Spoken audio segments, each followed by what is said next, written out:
Well, there's been a lot of speculation, not just recently, but for a long period of time, as to who will be the next Manchester United manager. I'm joined by Mark Ogden. And Oggy, you've got an update, some potentially breaking news for us to share.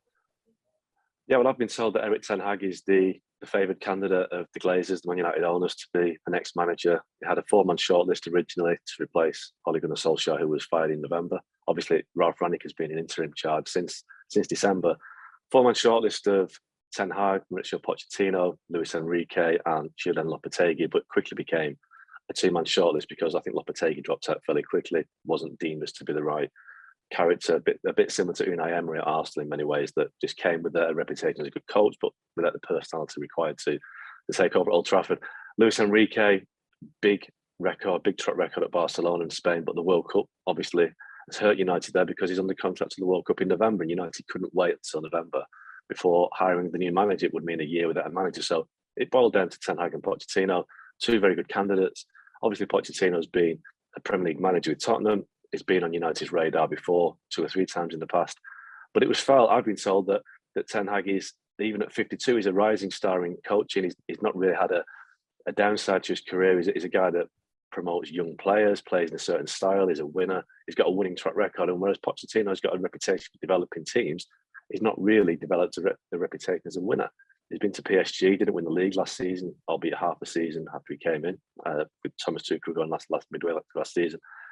Out of the Champions League at around the 16 stage, this time against Real Madrid. So Pochettino's kind of star has waned a little bit in recent times. And I think Ten Hag has emerged as a guy that's got all the credentials. And obviously, if we're talking money, is a much cheaper option to get out of Ajax than Pochettino out of PSG. So football reasons and financial reasons. But I'm told that football as much, if not more, than financial reasons. There's plenty to get into. The last thing you said there is very interesting. Manchester United and financial reasons. I mean, they're one of the biggest clubs in the world. They're not going to be shrimping and saving over the possibility of paying extra to someone else, are they? Well, they have done in the past, and that's the thing with United. Since Alex Ferguson retired in 2013, United have paid compensation for a manager just once, and that was for Ole Gunnar Solskjaer when they got him from Molde for nothing, basically, about £2 million at most. They didn't pay compensation for Louis van Gaal, didn't pay it for David Moyes, and didn't pay it for Jose Mourinho. United don't like paying compensation for coaches. They feel that it's a waste of money, which is a surprise considering how much they've wasted on players in recent years. There's plenty of examples at United of overspending on players, not getting value for money. Angel Di Maria, Romelu Lukaku, Donny van de Beek, the list goes on. So United tend not to pay compensation figures for coaches. And with Ten Hag, it's a minimal compensation figure. I'm told it's around 1.5, 1.7 million pounds. So money does come into it. I think if you're looking at the way that the Glazers operate at United, they tend to take money out. They don't put their own money in. They do spend money on players, but they don't. It's generated from the club's own income. So paying extra money for a manager would be taken off the kind of the budget for re-strengthening the squad. So I guess they're looking to save wherever they can, and by hiring a coach that is cheaper than another coach, it makes sense. But like I say, it's not purely about finances; it's also about football reasons.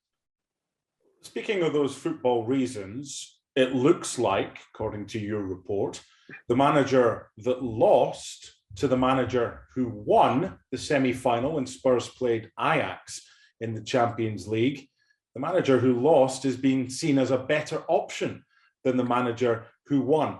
Is that potentially because for Erik Ten Hag, this would be the ultimate job? And I'm sure for Pochettino, it would be a wonderful job, but there might still be other clubs kind of fluttering their eyelashes and saying, hey, do you want to come with us? Because there's still a fair bit of time before now and the end of the season.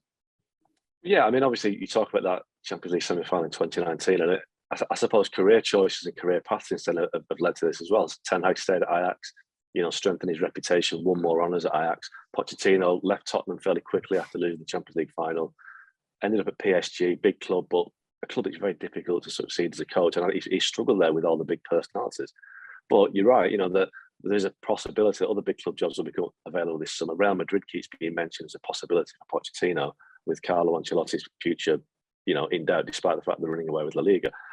If Pochettino was to be approached by Real Madrid, what would happen with United? If United felt they were close to getting Pochettino and Real Madrid coming to the bidding, then United could find themselves with egg on their face and having to go to the second choice, who obviously is now the first choice, in Ten Hag. So there's a lot of equations in this with Pochettino. Is he focused purely on the Man United job, or does he have other irons in the fire? So that's another reason, I guess, that with Pochettino, they're not quite sure which way his kind of heart's leading at the moment. He's unlikely to be at PSG next season, but I do think that if he leaves PSG in the summer, Real Madrid and maybe another couple of other big clubs will be available. So I think United have to factor that in. With Ten Hag, I guess it's his big chance in a big league, and I think if United have cultivated him and really made an effort to attract him to the club, it would be a big selling point. So, but on saying that, at 52, he's never managed in a big league. He's never managed a major club in a big league. Obviously, Ajax are a big club, but Ajax have a squad of players that generally young players or players that have coming to the end of their careers as a kind of a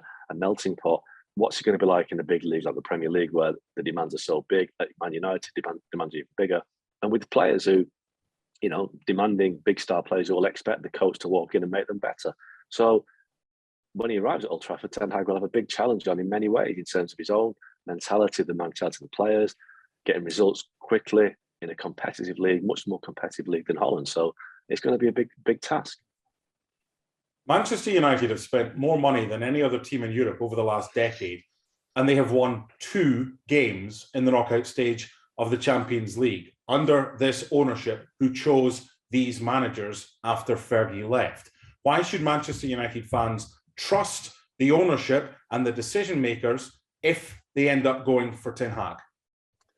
Good question. And I don't think the United fans do trust the owners. I think they never trusted the owners because of the way that they bought the club in 2005 and put the club into huge debt. So the Glazers will never win over the fans, and gaining credibility is going to be difficult. But I think what they have to do is that the fans will look at the fact they've spent a lot of money on players over the years. You're right. And I think it's all about spending it wisely. I don't think they have spent it wisely. They haven't backed the managers, I guess, with the players that they need. There's a squad of players there. It's such an imbalanced squad of players built by, I think, 5 different managers now, dating back to Sir Alex Ferguson. So what they have to do, the Glazers, if they want to win some credibility from the fans, is appoint the guy, let him get on with the job. And if he has big decisions to make, such as wanting to get rid of certain players, let him get rid of the players.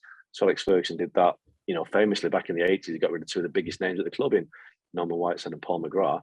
If Erik Ten Hag comes in and says, I want to get rid of Marcus Rashford, then the club will have to back him on that. He may not, but if he wants to make a big call and make a big statement, the club have to back him and trust the manager. The manager has to be the biggest personality at every club, especially at Manchester United, and that hasn't been the case in recent years. So they have to get back to giving the manager the chance to succeed. I would suggest, Mark, that Manchester United are one of the very few clubs in Europe, given their size and their status around the world, that wouldn't have to finish in the top 4 and get a Champions League spot to still be able to attract some of the best managers in the world. You're claiming they're going to go for Erik Ten Hag. Is that a gamble? It's a big gamble for me. In many ways, if you want to look at the flip side of this, although he's got a reputation as being a great coach in Europe, a rising star, he's 52. Is he another David Moyes, a coach that stayed at a club longer than maybe he should have done, and he's untested at a big club? Is another AVB? Andre Villas-Boas came to Chelsea and at Tottenham, having built a reputation in Portugal with Porto, came to a bigger league with a much more demands and struggled. So it is a gamble by Man United. But if you look at the list of candidates out there, they were never going to get Pep Guardiola. They were never going to get Jurgen Klopp or Julian Nagelsmann. Thomas Tuchel, I guess, he settled at Chelsea. They had a chance with Antonio Conte, but chose against it. So once you take those guys out of the equation, what are the options? And the options were the shortlist. Ten Hag, Pochettino, Luis Enrique, and I was surprised at Lopetegui. I think he was never really a serious candidate, but there aren't a great raft of candidates that United could have chosen from. So on this one, I think they've identified a guy that is regarded by many as a bright coach, one of the best coaches in Europe. So fair enough, let's go and see what happens and back the guy. But they didn't really have a big choice, and that is where they're left. That is what they're left with. They tried and failed in the past to get Klopp. They tried and failed in the past to get Pep Guardiola. They could have looked at Diego Simeone. I guess he's a coach that hasn't been in the equation. But would Diego Simeone leave Atletico Madrid? Would his style be suited to Manchester United? Probably not. So I think for what is out there, I think Erik Ten Hag is as good as United could have got. If an announcement is made that Erik Ten Hag is going to be the next Manchester United manager, we're at the start of April, could timing be an issue as far as could they not wait? Because if things don't go according to plan at Chelsea and Thomas Tuchel becomes available in the summer, if it was a straight choice between an available Thomas Tuchel or Erik Ten Hag, would that change things if a deal hasn't already been in place? I think it'd be crazy of United not to look at Tuchel if he was available. I'm pretty sure they've investigated that and to assess whether he would be available. And I think it's pretty clear that he wouldn't. I think whoever buys Chelsea in the coming days and weeks, I think they will look at the guy they've got in charge, Thomas Tuchel, and realise that, you know, as Man United have found, if you're looking for a coach right now, there aren't many world-class coaches out there. And Chelsea have got one.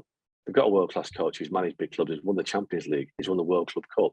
So I think other than Pep Guardiola and Jurgen Klopp, I don't think Chelsea would get a better coach. So it'd be very foolish of whoever takes charge at Chelsea to say, sorry, Thomas, we're looking for something else. So I think United realised pretty quickly that as much as they'd like to get Thomas Tuchel on board, it was never going to happen. I think that's why they've not wasted time pursuing a lost cause.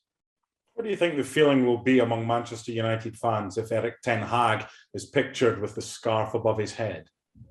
I think that the United fans will be happy with the appointment of Ten Hag. I think many have looked at Pochettino and felt that, I won't say he's clearly not a busted flush. He's got a lot of time ahead of him, but I think they feel that they'd be getting a coach that is, you know, sacked by Tottenham. He's probably going to get sacked by PSG by all accounts. It's not a happy camp there. He's not really succeeded at PSG. I think United fans are kind of fed up of getting, you know, everybody's failed manager. I think they've had that with Mourinho in the past and Van Gaal. They've taken on guys that haven't really been at the top of the game.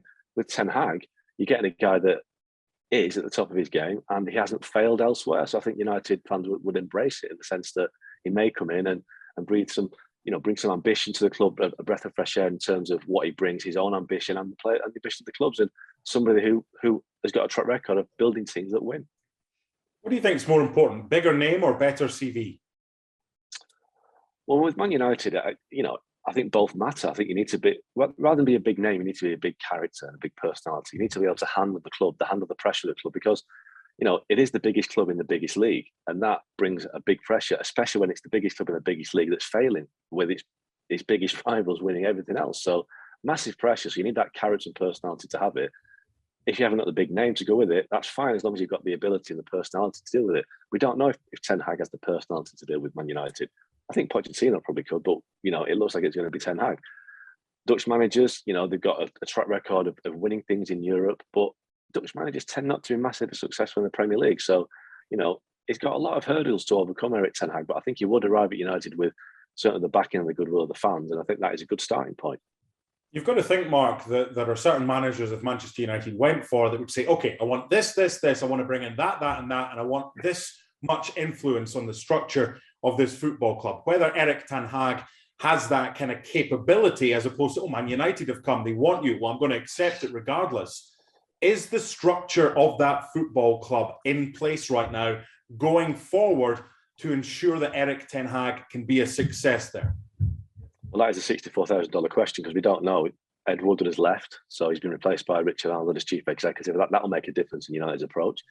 But I think the recruitment side of the club has failed for maybe 10 years now, even dating back to Sir Alex Ferguson's time. So if they buy their own players and let their own players go, then Erik Ten Hag's going to find it very difficult to succeed. So he will have to go in there and make sure that he has the final say on the ins and outs and make sure the recruitment is where it should be. United have wasted so much money on players in recent past. And you look at Liverpool and Man City and Chelsea, they make smart buys. They don't always spend big money. Look at Andy Robertson at Liverpool, Gini Wijnaldum when he was there. Players from relegated teams that have become amazingly successful at Liverpool. Man United don't make signings like that, but they need to start making signings like that. Be smart in the transfer market. Erik Ten Hag is a coach, so he's not a guy that's going to be charged with overriding the technical team and the recruitment team, but he needs to make sure they've got a squad of players that can win. And for that to happen, the recruitment has to be much better at Man United. Final question. From what you have heard from your sources, what would be the time scale, the time frame going forward as to a possible appointment of Manchester United's next manager? Well, from what I've been told, it could be close. I don't think they'll wait till the end of the season. I think, you know, if Ajax are receptive to Ten Hag leaving and compensation being paid up, I think it suits everybody for this to be announced sooner rather than later. It suits United to bring some clarity to next season, make the squad realise who's going to be coming in. And for Ajax, they need to plan ahead as well. They need to find a new coach and the players need to know what the future is. So it'd be foolish for Man United to wait until the end of the season in May to say, Erik Ten Hag's our coach. If the deal's in place, if there's an agreement on all parties, get it done, move on, and start planning for next season. There's no time to waste for Man United. They've wasted enough time and money over recent years. Well, thank you very much for watching ESPN on YouTube. For more sports highlights and analysis, be sure to download the ESPN app. And for live streaming, premium content, and let's not forget as well, ESPN FC 7 days a week. Subscribe to ESPN Plus.